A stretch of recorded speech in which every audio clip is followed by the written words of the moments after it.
Um, all right. Hi, everyone. I'll just give you a brief introduction so that you know kind of exactly what I'm talking about, in which case you'll know more than me. I'm kidding. I know I'm a total expert on this topic. Right. So I'm going to be talking about what I originally called meme stocks, but I'm really going to be focusing on what's happened in the past couple of weeks with GameStop stocks.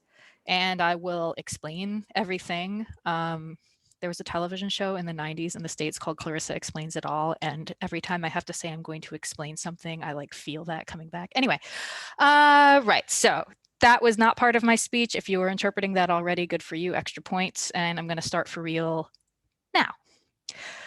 So, hello, everyone. I am here to talk to you today about something that, for at least amongst my sort of family and friends back in the US, which is where I'm from, it seems to be quite a surprisingly popular topic at the moment. It's really taken off.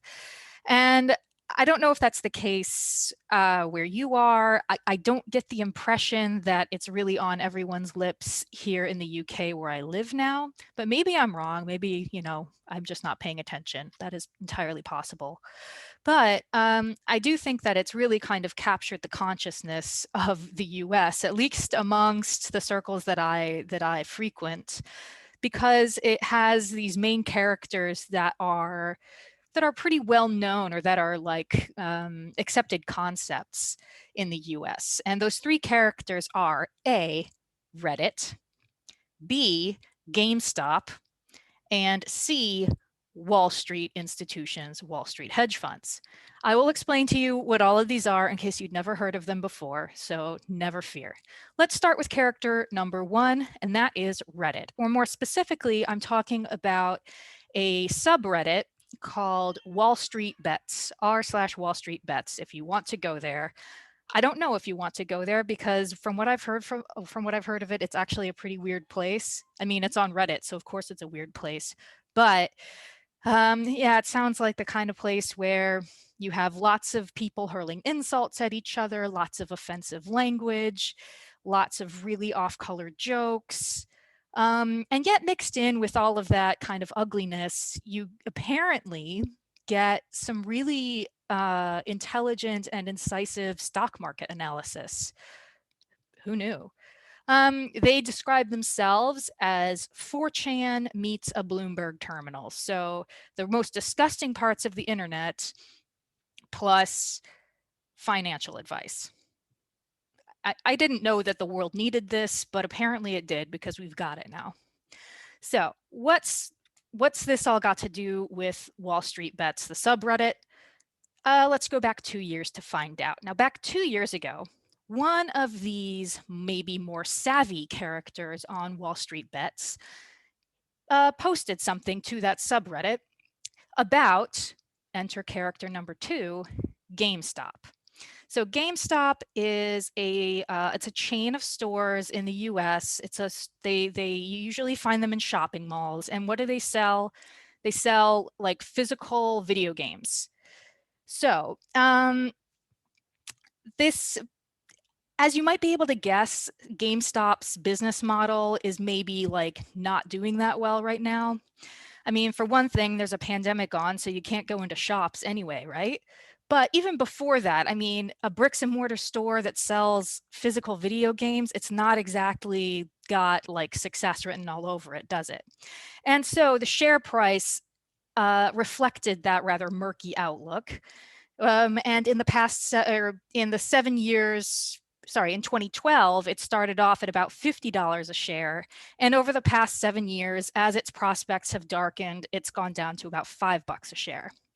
And so we're in 2019 at this point, and that's when this guy, whoever he was, I say guy, that's sexist of me, this person on this subreddit Wall Street Bets posts an analysis of this situation, of the situation by which GameStop's share price is valued at $5. And this person says, listen, GameStop is not doing well. We know that. And it's not Netflix. It's not some like amazingly successful company, but $5 a share sounds really low. I think the stock market is undervaluing GameStop. And the reason why is because its fundamentals actually look okay. They've got enough cash. They're able to pay off their debts that they have. They're not going to go bankrupt anytime soon. They've got some new business ideas on the horizon. The outlook is rosier than the $5 share price might have you believe.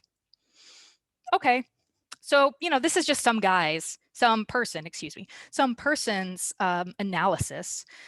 And this person happens to be located on a subreddit. But that kind of stock analysis, I think it sounds very familiar to anybody who has ever listened to or had to listen to anyone talk about the stock market. It's basically going by the very tenets of why anyone gets involved in the stock market. You're looking for something that's undervalued so you can buy it cheap, and hopefully when the market adjusts, you can sell it at a more expensive price and make some money.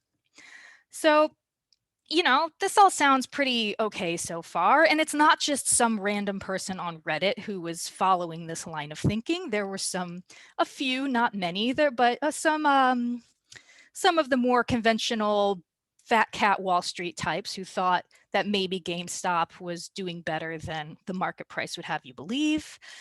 There was one big tech billionaire who we'll talk about again soon. One big tech billionaire who bought millions of dollars in GameStop stock back in the summer. Now we're in the summer of 2020.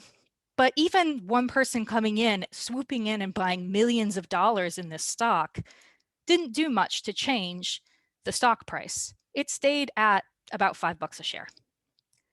That is until we get to the fall of 2020.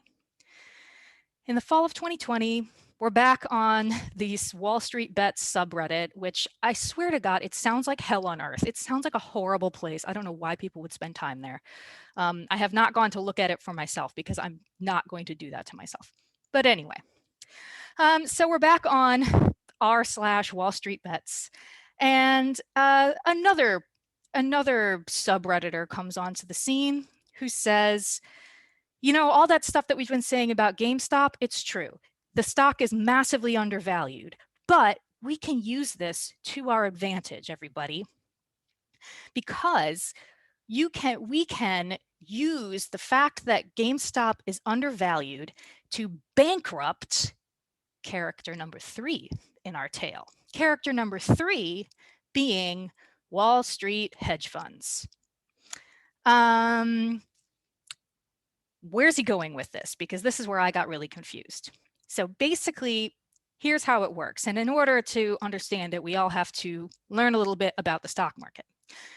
So basically, a lot of hedge funds at that time, were betting that GameStop's stock price would fall even more, even below that $5 a share. And the way you place a bet on that in stock market land is by doing something called shorting. And shorting is where you do not own a share in GameStop in this case. Instead, you borrow it from somebody else. All right, you borrow that share and you sell it at $5 a share, we'll say. And then you wait a little while, and all the meanwhile, you have to pay interest to the guy you borrowed it from. So you're paying them interest, but you're waiting for that stock price to go down. And eventually you find the right point, assuming it goes down, you buy that share back and give it back to the original owner. All right. And in the meantime, you should have made a profit because you sold it higher and bought it lower. That's the idea. And that's exactly what was happening with the stock in GameStop. In fact, GameStop was the #1 shorted stock, I think, or one of the most shorted stocks in the US at the time. So the time is fall 2020. Almost every share in this company that was available to be bought had been bought, borrowed, and sold short. So it was basically all being used to be shorted. So that's where this, random subredditor, whoever they are, they said, all right, so check it out. We can play a really nasty trick on hedge funds by instead driving the price of GameStop up by buying stock in it. What would happen then? Well, what happens then is if you've borrowed a share, you've sold it already, you're waiting for the price to fall, and instead it goes up, then you have two choices. A, you wait and wait for it to hopefully go back down, but in the meantime, you have to pay interest to this other guy that you borrowed from, who sees that the price is going up. I mean, this information's public. He sees that the price is going up and he says, well, no, hey, wait a minute. You got to pay me. I'm paying you higher interest now because I don't know if I'm going to get my stock back. So you're having to pay this guy more money while you wait for the price to hopefully go down. Or at some point, you end up being forced to just bite the bullet and buy back at a higher price. The problem then, though, is that if you buy back at a higher price, and if you have a stock that is massively shorted by all sorts of hedge funds, as is the case or was the case with GameStop, then everybody's trying to buy shares in GameStop all of a sudden. What happens when everybody tries to buy shares in something? The price goes up again and again and again. It's a vicious cycle. And that is what you call a short squeeze. Basically, that's what this particular subredditor wanted. He said we could get a short squeeze happening, which would cost these hedge funds that, they have all the money, they're worth billions and we hate them. We could cause them to lose lots of money by being stuck in this short squeeze if we can get the stock price to go up to $15 a share. And long story short, that's what happened, and more so, because by September of last year, the price was at $10 a share. By mid-December, it went up to $15 a share. That's over a 50% gain in 3 months. And then it kind of bounced around a little while. All right, bouncing around all through December. And then at that point, we're in January of this year now. On January 11th, this tech billionaire that I'd mentioned before, that had bought previously all of these millions of dollars of stock in GameStop, he all of a sudden gets named to the board of the company, of GameStop, the company. And he has all these great ideas, and the markets really like that. So the markets think, oh, this is great news for GameStop. I'm going to buy more stock in GameStop. That is really hard to say, by the way. And this is where things get really crazy, because at this point, the price goes up to, it doubles again and goes up to $20 and $40 a share. And at this point, you have a little bit of a war breaking out between the bros on this subreddit, r/wallstreetbets, and the sort of more conventional, like stuffed shirt Wall Street analysts. The stuffed shirt Wall Street analysts, shirt and tie, kind of boring types, they're saying, no, this is bad because GameStop, that is way, way overvalued. They don't have the fundamentals. Their stock cannot possibly be worth this much, but it's not going to cause a short squeeze because eventually the market will correct, because they're going to figure out that it's overvalued, right? And then the Reddit bros were like, screw you, dude. We're going to keep buying stock. And that's what happened. So the Reddit bros, and who knows who else was involved in this, but they keep buying and holding their stock, holding onto their stock in GameStop, and the price goes up even more. It goes to $65 2 weeks ago. It goes to last Monday, it was at 76, then 148. It reached a high on Friday of like $483 a share for something that 6 months before was $5 a share. It's insane. And in other words, it means that a short squeeze was on. And long story short, what ended up happening was the hedge funds that had been had a massive short position on all of these stocks, well, they ended up having to pay a lot of money to get out of that situation. And in the end, I guess it can kind of feel delicious when you think about it. You're like, oh, that's great. these terrible hedge funds, they have lost, billions of dollars because a couple of guys, or, because a few kind of Robin Hood types on this subreddit decided to make it happen.